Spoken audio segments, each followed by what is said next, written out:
Wagwan, my people. Day one of starting strength today, and today was a rough session, man.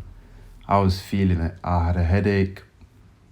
Um, I was dehydrated. I didn't bring my water to the gym, which is a big mistake. We have a fountain, but it's not really the same. But it's important when you're feeling like this, just stay consistent. Do the things that you usually do that get your mind ready, and you can kind of overcome it. You can see I'm stretching, and that just tells my body it doesn't really matter how I'm feeling. We're going to be doing it. Warm up sets as well, empty bar. Work your way up to your starting weight. So I was doing 85 kg for squats today, 3x5.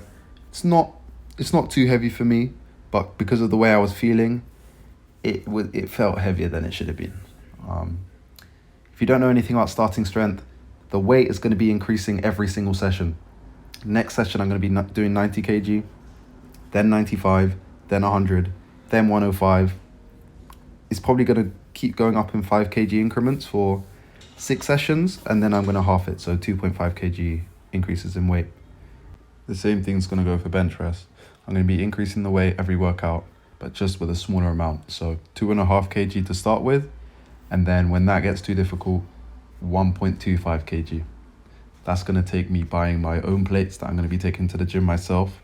But that's how we're going to do progressive overload. If you want to learn more about starting strength, you should read the book. The book's called Starting Strength, or you can just go to the YouTube account in the description that I'm going to give. I was bench pressing 75 kg today, and it was feeling heavy.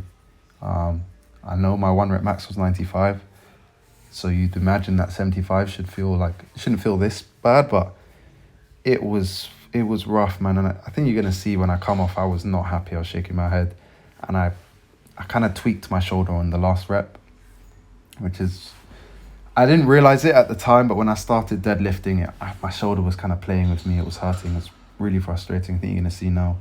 Yeah, man, see, I'm not happy with it, man. It was just a rough day. I wanted to go home. I was considering not deadlifting because of the way my head was feeling, but then I thought, I know I can deadlift 70 kg. And if I can deadlift 70 kg, I can deadlift 80, which means I can deadlift 90, and so on and so on. And there is a weight you can do. No matter how you're feeling in the gym, there's a weight you can do. There's no point going home and just giving up. I thought, let's see what I can push today. I know it's not going to be the number that I wanted, but let's see what my body will allow. And you can see me stretching out my shoulder because I kind of pinched it in that bench. I was increasing the weights on the deadlift, and as I got into it, as I started to feel it heavy, this is 100 kg right now, so it wasn't feeling that heavy. But as I felt that 120, I realized actually, I think I can do more than I thought I'd be able to do. It's really easy to push yourself with the deadlift in starting strength. And the reason is because you only do one heavy set of it. So every single session, I'm going to do 1 set of 5 of deadlift. It's almost like I'm doing a PR attempt at the end of all of my sessions. And because of that, you can kind of get in the mental space of trying harder than you would want to on something like the squat or the bench. So here, after I felt the 120, I thought, why not? I can go for 140. It's not going to be that hard. I only need to do it once.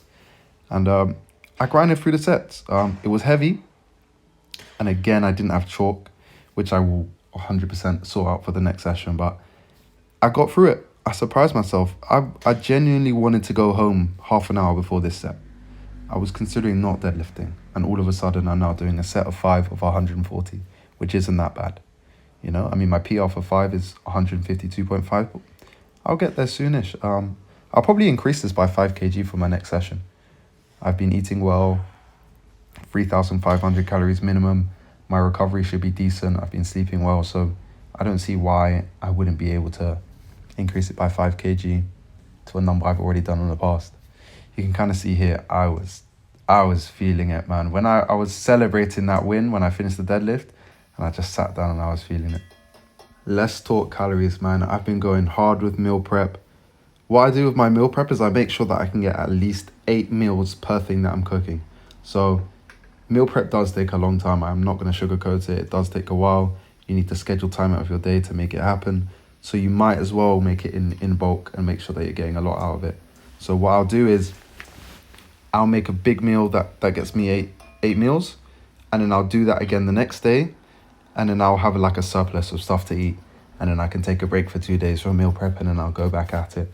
And you can kind of organize this through your week depending on how difficult it is for you. And that's going to make sure that you're going to always have food. So you're never going to feel too lazy to eat, if that makes sense. So the second thing I do to make sure I'm not struggling eating these high calorie diets is abusing the fat hack. The fat hack is a little thing I coined, but essentially I'm going to be using animal fats, oils, butters, cream, nuts, anything that's high in fat, I'm going to be adding to my meals to make sure that they're calorie dense. What does calorie dense mean? Calorie dense means that in a small amount of food, so maybe a small bowl of food, there's a lot of calories. So if you're a skinny guy like me, like I used to be, what you're going to find is you have a tiny appetite and you struggle to eat big bowls of food.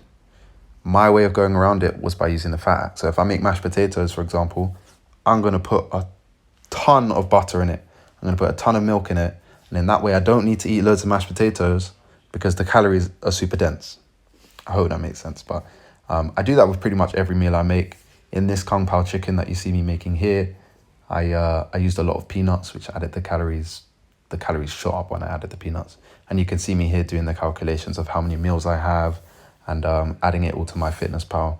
But this is kind of what it takes. This is what it takes to, number one, it's what it takes to gain weight, and it's what it takes to gain strength and starting strength. Okay, so all said and done, it wasn't the worst day, man. I was feeling like shit in the gym, but we got over it. And to be honest, I kind of learned something from it. So next session, I hope I shouldn't be feeling like that. I should be feeling great. I should be excited to train. I've actually got 2 days of rest because it's the weekend. So calm myself down, hit some big numbers next session, and I'm going to smash it. See you guys next time. Thanks for watching the video to the end. I appreciate you all. Like the video, subscribe if you haven't. Cheers.